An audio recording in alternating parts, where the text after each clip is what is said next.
الحمد للہ وحدہ لا شریک لہ والصلاة والسلام علی من لا نبی بعد اما بعد فاعوذ باللہ من الشیطان الرجیم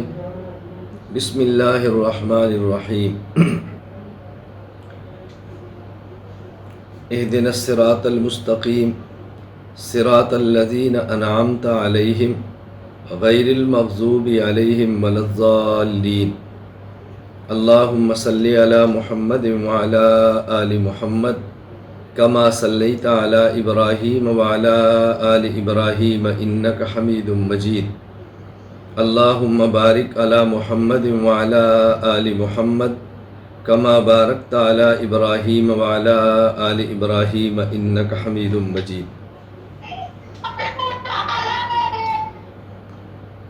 طلبائے دورہ حدیث شریف، میں آپ کی خدمت میں گزارش کروں گا کہ سب سے اہم بات یہ ہے کہ ہم اپنے موقف کو سمجھیں، اپنے نظریہ کو سمجھیں، اپنے عقیدہ کو سمجھیں، اپنے دلائل کو سمجھیں، اور آپ کا مد مقابل جو آپ پر اعتراض کر رہا ہے اس کے عقیدہ اور نظریہ اور فکر کو سمجھیں۔ پھر ہمارے لیے یہ بات کہنی بہت آسان ہوگی، سمجھانی بہت آسان ہوگی، اور اپنی بات کا کھلنا یہ بڑا آسان ہو جائے گا۔ اس وقت ہمارے سامنے صحیح بخاری شریف موجود ہے، جس کا مکمل نام ہے الجامع المسند الصحیح المختصر من امور رسول اللہ صلی اللہ علیہ وسلم وسننہ و ایامہ۔ عام طور پر اس کو صحیح بخاری کے نام سے یاد کیا جاتا ہے، جس کے مصنف امیر المؤمنین فی الحدیث حضرت محمد بن اسماعیل البخاری نور اللہ مرقدہ ہے۔ بخاری شریف اہم ترین کتاب ہے، اس میں کوئی دوسری رائے نہیں۔ معتمد ترین کتاب ہے، اس میں دوسری کوئی رائے نہیں۔ اس لیے خود اہل سنت والجماعت احناف دیوبند کے ہاں صحیح بخاری کو بڑی اہمیت کے ساتھ پڑھایا اور سمجھایا جاتا ہے۔ اور عجیب بات یہ ہے کہ ہمارے ہاں بطور خاص ہند، پاکستان، افغانستان، بنگلہ دیش، یہ وہ علاقے ہیں جہاں پر احناف کسر اللہ اسوادہم کی بحمد اللہ تعالی واضح اکثریت موجود ہے۔ بہت مختصر سا ٹولہ، چند ایک احباب جو میدان میں نکلتے ہیں اور اہل سنت والجماعت احناف دیوبند کے عقائد، نظریات اور مسائل کو زیر بحث لاتے ہیں،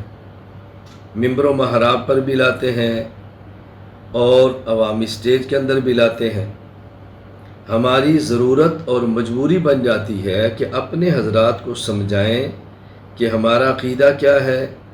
ہمارا نظریہ کیا ہے، اور یہ مخالف کس بنیاد پہ بات کر رہا ہے۔ تو ہمارے ہاں جو غیر مقلدین ہیں، احناف کی مخالفت میں میدان میں اترتے ہیں، وہ عام طور پر صحیح بخاری کو بطور دلیل کے پیش کرتے ہیں اور عوام الناس میں یہ تاثر دینے کی کوشش کرتے ہیں کہ صحیح بخاری کے ساتھ رشتہ احناف کا نہیں ہے بلکہ غیر مقلدین کا ہے۔ اس کے لیے وہ اپنا نام اہل الحدیث تجویز ہی نہیں کرتے بلکہ باقاعدہ درخواست دے کر اپنا نام انگریز سے اہل حدیث الاٹ کرواتے ہیں، اور یہ تاثر دیتے ہیں کہ ہم بھی اہل حدیث ہیں، امام بخاری بھی اہل حدیث ہے، ہمارا آپس میں باہمی رشتہ ہے۔ احناف اپنے مدارس میں صحیح بخاری پڑھاتے بھی ہیں، صحیح بخاری کا سال کے آخر میں ختم بھی کراتے ہیں، اجتماع بھی اس کے نام پہ کرتے ہیں، لیکن صحیح بخاری پر احناف عمل نہیں کرتے۔ احناف کا اس کے ساتھ کوئی تعلق نہیں۔ میں انشاءاللہ العزیز آج کے درس میں اور آج کے بعد بھی کچھ دروس میں اس بات پر تفصیل سے روشنی ڈالوں گا کہ صحیح بخاری کے ساتھ تعلق احناف کا ہے، مقلدین کا ہے، یا صحیح بخاری سے تعلق ان کا ہے جو غیر مقلدین ہیں اور تقلید کو شرک کہہ کر مقلدین کی مخالفت کرتے ہیں۔ مقلدین نے اسلام کو پھیلانے میں جو قربانیاں دی ہیں اس پر پانی پھیرتے ہیں اور ایک فتویٰ بازی کا بازار گرم کرتے ہیں، تو یہ میں انشاءاللہ وضاحت سے عرض کروں گا۔ آج میں چند ایک باتیں آپ کی خدمت میں عرض کر دیتا ہوں، ذرا اس کو اچھی طرح آپ سنبھال لیں اور محفوظ فرما لیں۔ پہلی بات یہ کہ جو حضرت امام بخاری رحمہ اللہ تعالی نے صحیح بخاری تصنیف فرمائی ہے، تو صحیح بخاری کی تصنیف، تالیف اور تحریر کا سبب کیا ہے؟ فتح الباری میں امام ابن حجر اسقلانی رحمہ اللہ تعالی نے 2 سبب بیان فرمائے ہیں۔ اس میں ایک سبب یہ ہے کہ حضرت امام بخاری رحمہ اللہ کا اپنا بیان ہے کہ ان کے استاد محترم شیخ اسحاق بن راہوی رحمہ اللہ تعالی، انہوں نے حضرت امام بخاری کو فرمایا، لو جمعتم کتابا مختصرا لصحیح سنت رسول اللہ صلی اللہ علیہ وسلم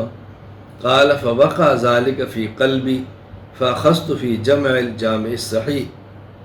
کیا ہی اچھا ہوتا تم ایسی کتاب تالیف فرماتے جو صحیح احادیث کی جامع ہوتی،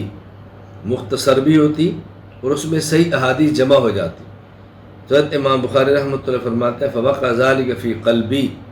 تو یہ بات اسی دن سے میرے دل میں بیٹھ گئی کہ میں کوئی ایک ایسی کتاب لکھوں جو جامع بھی ہو اور صحیح بھی ہو۔ اس کے لیے پھر حضرت امام بخاری رحمہ اللہ تعالیٰ نے صحیح بخاری تحریر فرمائی ہے۔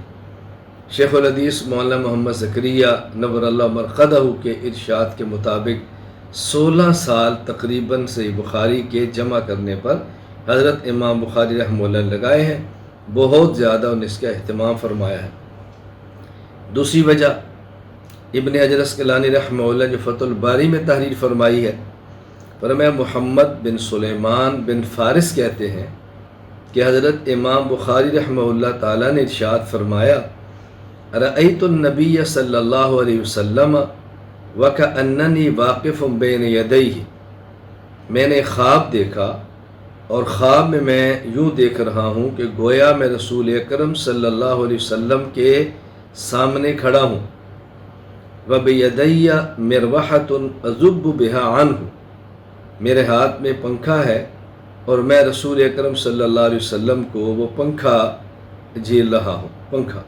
یوں پنکھے کے ساتھ میں نبی پاک صلی اللہ علیہ وسلم کو ہوا دے رہا ہوں، اور میری خواہش ہے کہ نبی کریم صلی اللہ علیہ وسلم کو یوں ہوا دوں، آنے والی ناپسندیدہ چیزیں آپ صلی اللہ علیہ وسلم سے دور رہیں۔ فسألت بعض المعبرین، تو میں نے خواب کی تعبیر دینے والے ایک معبر سے اس خواب کی تعبیر پوچھی، فقال لی انت تذب عنہ الکذب، ایک وقت آئے گا کہ آپ رسول اکرم صلی اللہ علیہ وسلم سے جھوٹ کی نسبت کو الگ کر دیں گے، یعنی بعض لوگ احادیث لکھیں گے، غلط نسبت نبی پاک صلی اللہ علیہ وسلم کی طرف کریں گے، اللہ تعالیٰ آپ سے ایسا کام لے گا کہ آپ اس کو واضح فرما دیں گے کہ یہ حدیث صحیح ہے اور اس حدیث کی غلط نسبت رسول اکرم صلی اللہ علیہ وسلم کی طرف ہے۔ فَهُوَ الَّذِي حَمَلَنِي عَلَى إِخْرَاجِ الْجَامِعِ الصَّحِيحِ، حضرت امام بخاری رحمۃ اللہ فرماتے ہیں بس اس تعبیر نے میرے دل میں یہ داعیہ پیدا کیا، مجھے برانگیختہ کیا کہ میں الجامع الصحیح یعنی صحیح بخاری لکھوں۔ اب دیکھیں، ایک وجہ استاذ کا ترغیب دینا اور ایک وجہ حضرت امام بخاری رحمہ اللہ تعالیٰ کا خواب دیکھنا، پھر خواب پر معبر کی تعبیر دینا۔ معلوم ہوا کہ خواب کی بھی کچھ حقیقت ایسی ہے، مبشرات میں سے ہے، اور معبر کی تعبیر کے مطابق خواب صادق بھی آتی ہے۔ اب سوال یہ کہ اس خواب کے بارے میں خود غیر مقلدین کا کیا نظریہ ہے، غیر مقلدین کیا کہتے ہیں؟ یعنی آپ حیران ہوں گے کہ غیر مقلد ارشاد اللہ مان، ان کی کتاب تلاش حق، اس میں خواب کے بارے میں یہاں تک لکھتے ہیں کہ یہ عقیدہ تو آیات قرآنی کا صریح کفر کرتا ہے، الیاذ باللہ۔ حضرت امام بخاری رحمۃ اللہ علیہ صحیح بخاری لکھتے ہیں تو اس کی ایک بنیاد ان کی خواب ہے، اور بخاری کی طرف نسبت کر کے دوسروں کو بخاری سے الگ کرنے والے اسی خواب کے بارے میں اتنا غلط رویہ اختیار کر رہے ہیں تو آپ اندازہ فرمائیں کہ امام بخاری رحمہ اللہ کا رشتہ کن سے ہے جو خواب کے بارے میں اچھا ذہن رکھتے ہیں یا اچھی خواب کے بارے میں برا ذہن رکھتے ہیں۔ پھر حضرت امام بخاری رحمہ اللہ تعالیٰ نے یہ کام لیا، اور ایسا کام اس کے بارے میں لیا کہ حضرت امام بخاری رحمہ اللہ تعالیٰ ایک مرتبہ بغداد تشریف لے گئے، اور بعض لوگوں نے حضرت امام بخاری رحمہ اللہ کا امتحان لینا چاہا، تو کہا جی ہم نے آپ سے کچھ احادیث کے بارے میں معلومات حاصل کرنی ہے۔ امام بخاری فرمائیں تو انہوں نے 10 آدمی تیار کیے، اور ہر آدمی کے ذمے 10 احادیث لگیں کہ اس کے متن میں بھی تبدیلی کرے اور اس کی سند میں بھی تبدیلی کرے۔ 10 آدمی، تو گویا 100 احادیث ایسی پیش کی گئیں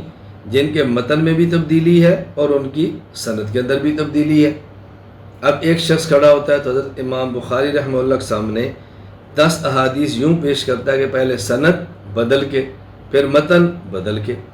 تو جب ایک حدیث پیش کرتا ہے اس کا متن بھی بدلا ہے، سند بھی، حضرت امام بخاری رحمہ اللہ فرماتے ہیں لا عارفہ، میں اس کو نہیں پہچانتا۔ اب عام عوام کا ذہن بن رہا ہے کہ امام بخاری رحمہ اللہ کو احادیث کا علم نہیں ہے، لیکن حضرت امام بخاری خاموش ہے، فرماتا ہے لا عارفہ، میں نہیں پہچانتا۔ جو ماہرین تھے وہ سمجھ کے کہ امام بخاری کیا فرمانا چاہتے ہیں، تو جب 10 آدمیوں نے 100 احادیث کی سند اور متن کو بدل کر بیان کر دیا، اب حضرت امام بخاری رحمہ اللہ تعالیٰ اللہ اکبر گویا ہوئے، ارے ایک حدیث کے بارے میں فرماتا ہے کہ پہلی حدیث جس کی سند یہ تم نے غلط بیان کی، اور اس کا متن تم نے جو غلط بیان کیا وہ یہ ہے، اس کی صحیح سند یہ ہے اور صحیح متن یہ ہے۔ نمبر 2 حدیث، اس کا جو تم نے اس کی غلط سند بیان کی وہ یہ ہے، اور اس کا غلط متن بیان کیا وہ یہ ہے، اس کی صحیح سند یہ ہے اور صحیح متن یہ ہے۔ تو حضرت امام بخاری رحمہ اللہ نے ایک ہی مجلس میں 100 احادیث جن کی سند اور متن غلط بیان کیا گیا تھا، پہلے وہ غلط بیان کیا، اسی طرح پھر صحیح بیان کیا۔ تو دیکھو کس طرح حضرت امام بخاری رحمہ اللہ تعالیٰ نے سے اللہ تعالیٰ نے کام لیا ہے، اور کس طرح آپ کی خواب تعبیر کے مطابق صادق آئی ہے۔ یہاں خواب کی تعبیر کی بات ہے تو میں عرض کرتا چلا جاؤں، امام ابو حنیفہ نعمان بن ثابت سید الفقہا، حضرت کو بھی یہ خواب ہے، اور آپ نے خواب دیکھا کہ رسول اکرم صلی اللہ علیہ وسلم کی مبارک قبر پھٹی ہے، اور وہاں ہڈیاں آپ نے رسول اکرم صلی اللہ علیہ وسلم کی یوں اٹھا کر سینہ مبارک کے ساتھ جمع کی۔ حضرت امام صاحب اتنے پریشان ہوئے کہ آپ کو اللہ اکبر اتنی پریشانی ہوئی کہ بیمار ہو گئے، لوگ عیادت کے لیے آنا شروع ہو گئے۔ آپ نے ایک شاگرد فرمایا کہ جاؤ ابن سیرین سے اس خواب کی تعبیر پوچھو۔ اب انہوں نے اس کی تعبیر کیا بیان فرمائی، اللہ اکبر، کہ رسول اکرم صلی اللہ علیہ وسلم کی جو سنت ہے اس کو جمع کرنے کا، پھیلانے کا اور اس کی تشریح کا کام اللہ تعالیٰ آپ سے لے گا۔ حضرت امام ابو حنیفہ رحمہ اللہ تعالیٰ سے اللہ نے پھر کتنا کام لیا ہے وہ پوری دنیا جانتی ہے۔ میں ایک بات کہا کرتا ہوں، یہ جو غیر مقلدین احناف اہل سنت والجماعت کی مخالفت کرتے اس کی وجہ یہ ہے کہ بحمد اللہ تعالیٰ رسول پاک صلی اللہ علیہ وسلم کی سنتوں کو جمع بھی ہمارے امام ابو حنیفہ نے فرمایا ہے، اور اس سنتوں کو پھیلایا بھی ہمارے اکابر بطور خاص حضرت مولانا الیاس دہلوی رحمہ اللہ تعالیٰ، حضرت مولانا محمد الیاس رحمہ اللہ نے پھیلایا ہے بطور خاص۔ سب اکابر کی بہت محنت ہے، لیکن دور حاضر میں حضرت کی بہت بڑی محنت ہے، اللہ تعالیٰ قبول فرمائے۔ ایک بات میں نے عرض کی ہے کہ آپ بخاری کی وجہ تالیف دیکھیں اور پھر دیکھیں کہ اس کا غیر مقلدین کا کوئی تعلق بنتا ہے یا نہیں بنتا۔ نمبر 2، حضرت امام محمد بن اسماعیل بخاری نور اللہ مرقدہ، آپ کا فقہی مذہب کیا تھا؟ حضرت امام بخاری مقلد تھے یا غیر مقلد تھے؟ فقہی مذہب رکھتے تھے یا نہیں رکھتے تھے؟ حضرت امام بخاری رحمہ اللہ تعالیٰ کے بارے میں امام تاج الدین ابو نصر عبد الوہاب بن علی سبکی، وفات سن 771 ہجری، طبقات الشافعیۃ الکبریٰ میں فرماتے ہیں کہ حضرت امام بخاری رحمہ اللہ تعالیٰ شافعی ہیں، کتاب کا نام ہی طبقات الشافعی ہے، تو شوافی میں ان کو شمار کیا ہے۔ اسی طرح امام ابن قاضی رحمہ اللہ تعالی، وفات 851 ہجری، طبقات الشافعی ابن قاضی، اس میں خود فرماتے ہیں محمد بن اسماعیل ابن ابراہیم ابو عبداللہ البخاری صاحب الصحیح اخذ عن اصحاب الشافعی الحمیدی والزعفرانی والکرابسی وابی ثور، وروى عن الکرابسی وابی ثور مسائل عن الشافعی ولہذا ذکرہ العبادی وغیرہ فی طبقات الشافعیہ۔ یہ شافعی تھے۔ حضرت شاہ ولی اللہ احمد بن عبد الرحیم بن وجیہ الدین محدث دہلوی، وفات سن 1176 ہجری، حضرت الانصاف میں فرماتے ہیں ومن هذا القبیل محمد بن اسماعیل البخاری فإنه معدود فی طبقات الشافعیہ، وممن ذکرہ فی طبقات الشافعیہ الشیخ تاج الدین السبکی، اور خود غیر مقلد عالم نواب صدیق حسن خان قنوجی بھوپالی، جن کی وفات سن 1307 ہجری میں ہے، وہ الحتہ فی ذکر صحاح ستہ، جس میں فرماتے ہیں قال الشیخ تاج الدین السبکی فی طبقاتہ کان البخاری اللہ اکبر امام المسلمین وقدوۃ المؤمنین وشیخ الموحدین والمعول علیہ فی احادیث سید المرسلین صلی اللہ علیہ وسلم، قال وقد ذکرہ ابو عاصم فی طبقات اصحابنا الشافعیہ، یعنی حضرت امام بخاری نور اللہ مرقدہ شافعی تھے۔ اسی طرح دوسری جگہ ابجد العلوم میں تحریر فرماتے ہیں فلنذکر بعد ذلك نبذا من الائمۃ الشافعیہ لیکون الکتاب کامل الطرفین حائز الشرفین۔ آگے اسی طرح چلتے فرماتے ہیں وَأَمَّا الثَّانِي وَأَمَّا الصَّفُّ الثَّانِي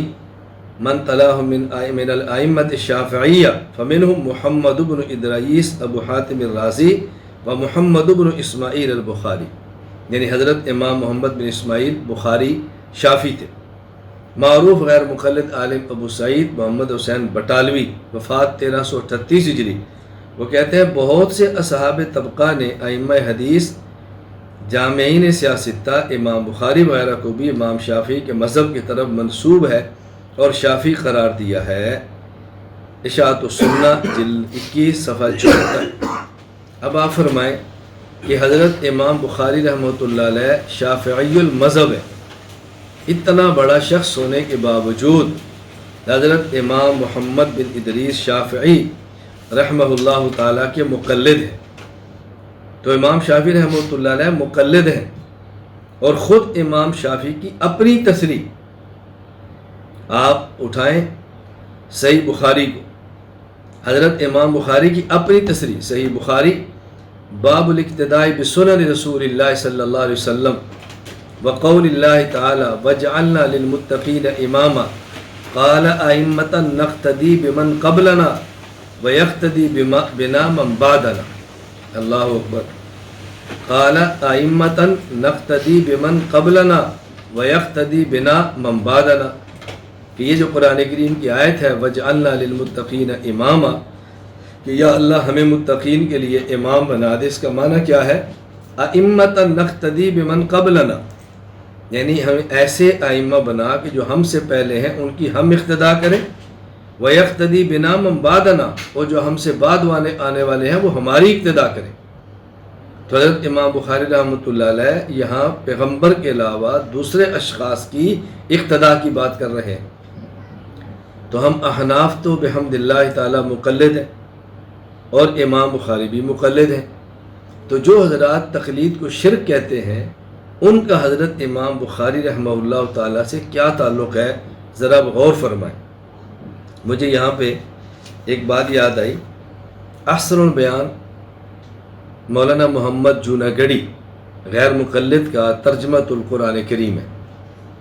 اور اس قرآن کریم پر حاشیہ لکھا گیا ہے جسے حواشی بھی کہتے ہیں، تفسیر بھی کہتے ہیں۔ اب اس کے مقدمے میں بڑی عجیب بات لکھی ہے،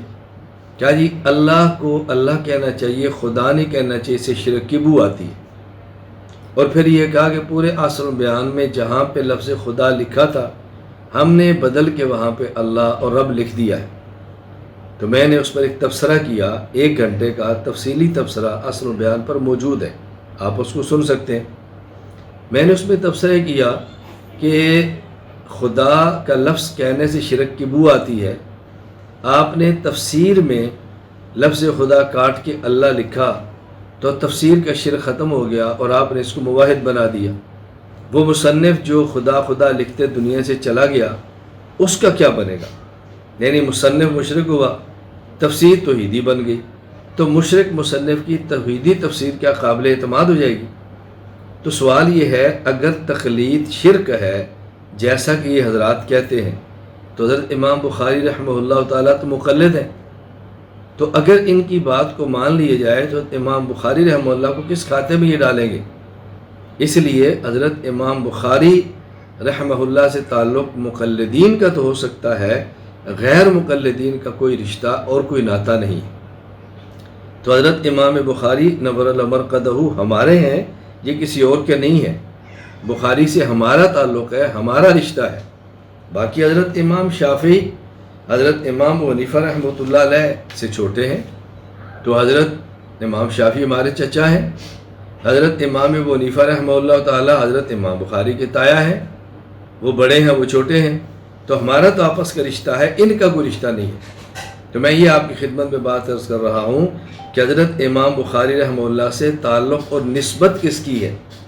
تعلق کن کا ہے، نسبت کس کی ہے؟ اس کو اچھی طرح سمجھا کریں، دل چھوٹا نہ کیا کریں۔ نمبر 3، صحیح بخاری میں کچھ تو مرفوعات ہیں، یعنی جن کی سند رسول اکرم صلی اللہ علیہ وسلم تک جاتی ہے، کچھ موقوفات ہیں جس کی نسبت صحابہ کرام رضی اللہ عنہم مجمعین یعنی صحابی تک جاتی ہے، کچھ مقطوعات ہیں جن کی سند کسی تابعی تک جاتی ہے۔ مرفوعات بھی ہیں، موقوفات بھی ہیں، مقطوعات بھی ہیں، اور پھر اس میں معلقات بھی ہیں، یعنی بعض وہ کہ جس کی سند کو بالکل حضرت امام بخاری نے ذکر ہی نہیں فرمایا، بعض وہ جس کی سند کے ایک دو راویوں کو ذکر کیا، مکمل سند کو ذکر نہیں کیا۔ اسی طرح اس کے اندر مکررات بھی ہیں، یعنی ایک حدیث کو کئی بار لائے ہیں، کبھی مکمل کبھی اس کا جز کئی بار لائے ہیں۔ اسی طرح متابعات بھی ہیں، حضرت امام بخاری رحمۃ اللہ علیہ حدیث بھی لاتے ہیں، توابع بھی لاتے ہیں۔ ان سب کو ملائیں گے تو تعداد بنتی ہے 9082 مرفوعات، موقوفات، مقطوعات،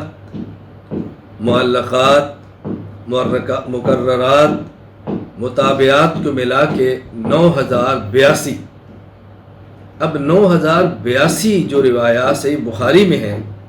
یہ ساری رسول اکرم صلی اللہ علیہ وسلم تک ان کی سند نہیں پہنچتی، تو یہ بات آپ کو ماننی پڑے گی کہ صحیح بخاری میں صرف رسول اکرم صلی اللہ علیہ وسلم کے اقوال، افعال اور تقریرات ہی نہیں، بلکہ صحابہ کرام اور تابعین حتیٰ کہ بعض بعد والوں کے اقوال افعال بھی ہیں۔ تو امام بخاری اور صحیح بخاری سے رشتہ تو اس کا ہوگا نا جو پیغمبر کی بات بھی مانتا ہے، صحابہ کرام کو بھی مانتا ہے، تابعین کو بھی مانتا ہے، فقہاء کو بھی مانتا ہے، اور جو صرف پیغمبر کی بات کو حجت مانے اور باقی کسی کی بات کو ماننے کے لیے تیار ہی نہ ہو، تو آپ بتائیں اس کا صحیح بخاری سے کیا تعلق ہو سکتا ہے؟ کوئی امام بخاری کو ہمارے خلاف پیش کرے لیکن وہ یہ تو ثابت کرے کہ امام بخاری اس کے ہیں، اس لیے ذہن نشین فرما لیں، ہم رسول اکرم صلی اللہ علیہ وسلم کو حجت مانتے ہیں اول درجہ کی، اس کے بعد پھر صحابہ کرام ہیں، پھر تابعین ہیں، پھر اتباع تابعین ہیں، ہم ان سب کو مانتے ہیں، فقہا کو مانتے ہیں، مجتہدین کو مانتے ہیں۔ تو بخاری ان سب کی بات کرتا ہے، لہٰذا بخاری کا رشتہ اس سے ہوگا جو ان سب کی بات کرے گا، اور جو ان سب کی بات نہیں کرے گا اس کا امام بخاری رحمہ اللہ تعالیٰ سے کوئی رشتہ اور کوئی تعلق نہیں ہوگا۔ نمبر 4، حضرت امام بخاری رحمۃ اللہ علیہ کی یہ جو روایات ہیں 9082، ان میں 22 روایات وہ ہیں جن کو ثلاثیات بخاری کہا جاتا ہے۔ ثلاثیات بخاری کا معنی کہ صحیح بخاری کی وہ روایات کہ جس میں حضرت امام بخاری اور رسول اکرم صلی اللہ علیہ وسلم کے درمیان کل 3 واسطے ہیں، یہ ہے ثلاثی۔ یہ ثلاثیات بخاری کل 22 ہیں، اور یہ صحیح بخاری کی سب سے اعلیٰ سند ہے، عالی سند ہے، یعنی یوں سمجھیں کہ جس پر امام بخاری کو فخر ہے وہ یہ ثلاثیات ہے۔ محدثین کی مبارک عادت ہے کہ جتنی احادیث ان کے پاس ایسی ہوں جن میں واسطے کم سے کم ہوں، وہ ان کی سند عالی شمار ہوتی ہے اور اس پر ان کو بہت فخر ہوتا ہے، اور ہر محدث اس کی کوشش بھی کرتا ہے کہ میں زیادہ سے زیادہ عالی سند کو حاصل کروں۔ انشاءاللہ العزیز میں ثلاثیات بخاری باقاعدہ آپ کو پڑھا کر اللہ نے چاہا تو اجازت بھی دوں گا، اور ثلاثیات بخاری کی بحمد اللہ تعالی میری سند اتنی عالی ہے کہ آپ تصور فرمائیں کہ میرے اور رسول اکرم صلی اللہ علیہ وسلم کے درمیان جو واسطے ہیں وہ کل 17 بنتے ہیں۔ اس کی وجہ درمیان میں ایک راوی ہیں بابا یوسف ہراوی، جن کی عمر 300 سال بنتی ہے، تو واسطے بہت کم ہو جاتے ہیں۔ انشاءاللہ آپ کو ثلاثیات بخاری کی ایسی سند ملے گی کہ آپ تفاخر اور عزت اور اکرام اور شرف کے طور پر کہیں گے کہ ہماری سند بہت عالی ہے۔ اللہ تعالیٰ مبارک فرمائے، اللہ تعالیٰ قبول فرمائے۔ یہ جو ثلاثیات بخاری ہے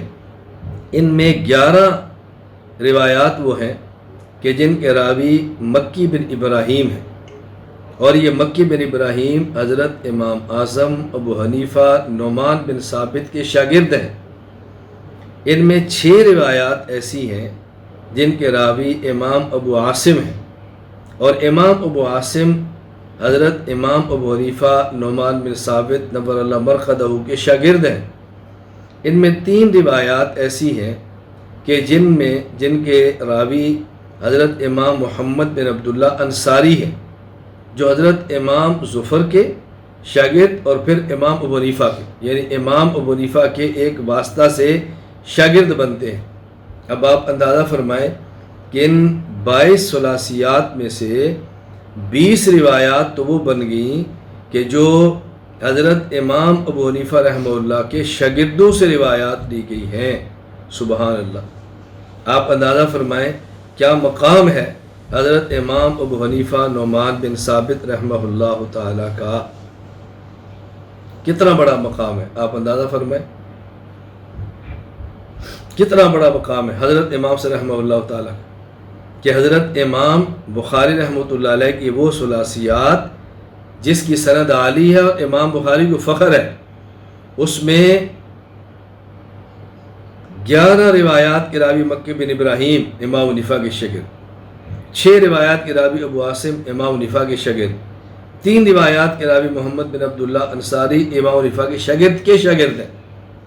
تو اب احناف کا کتنا گہرا تعلق ہے حضرت امام بخاری کے ساتھ، حضرت امام بخاری کے ساتھ ہمارا رشتہ کتنا مضبوط ہے، ہمارا تعلق کتنا گہرا ہے۔ تو میں نے آج کی مجلس میں صرف یہ 4 باتیں آپ کی خدمت میں عرض کی ہیں۔ انشاءاللہ العزیز آئندہ مجلس میں ابواب بخاری اور غیر مقلدین کی حقیقت بیان کروں گا کہ جو امام بخاری نے ابواب باندھے ہیں جسے تراجم کہتے ہیں، اور کہتے ہیں فقہ البخاری فی تراجم ہی، وہ جو ابواب باندھے ہیں امام بخاری رحمہ اللہ نے، اس کا تعلق غیر مقلدین کے ساتھ کتنا ہے، احناف کے ساتھ کتنا ہے۔ پھر حضرت امام بخاری رحمہ اللہ جو مسائل لائے ہیں ان میں کتنے مسائل ایسے ہیں جن کا غیر مقلدین کو ان کے ساتھ کوئی تعلق ہی نہیں ہے، اور جن کو امام بخاری جن روایات کو یا جن چیزوں کو جو بخاری میں ہے اور غیر مقلد پیش کرتا ہے، کیا اس کو غیر مقلد پیش بھی کر سکتا ہے اپنے حق میں یا نہیں پیش کر سکتا۔ انشاءاللہ آئندہ چل کر میں یہ باتیں بھی آپ کی خدمت میں عرض کروں گا۔ نمبر 1 بخاری کے ابواب پیش کریں گے، نمبر 2 بخاری کے کچھ مسائل پیش کریں گے، نمبر 3 اور بعض وہ ابواب یا روایات جس کو غیر مقلد طور دلیل کے پیش کرتا ہے اس کو پیش کریں گے، کیا وہ غیر مقلدین کے دلائل بن بھی سکتے ہیں کہ نہیں۔ انشاءاللہ العزیز اس پر گفتگو ہوگی۔ اللہ تعالی ہم سب کو حدیث پاک سمجھنے کی اور پڑھنے، اللہ تعالی ہم سب کو حدیث پاک پڑھنے کی، سمجھنے کی، عمل کرنے کی اور آگے پھیلانے کی توفیق عطا فرمائے، اور اللہ تعالی ہمیں ان اعمال کی توفیق دے جو اس کے لیے مفید اور معاون ہے۔ اللہ تعالیٰ ان اعمال سے ہماری حفاظت فرمائے جو اس دین کے راستے میں رکاوٹ بن جاتے ہیں۔ اللہ تعالیٰ میری بھی حفاظت فرمائے، اللہ تعالیٰ آپ کی بھی حفاظت فرمائے۔ وآخر دعوانا ان الحمد للہ رب العالمین۔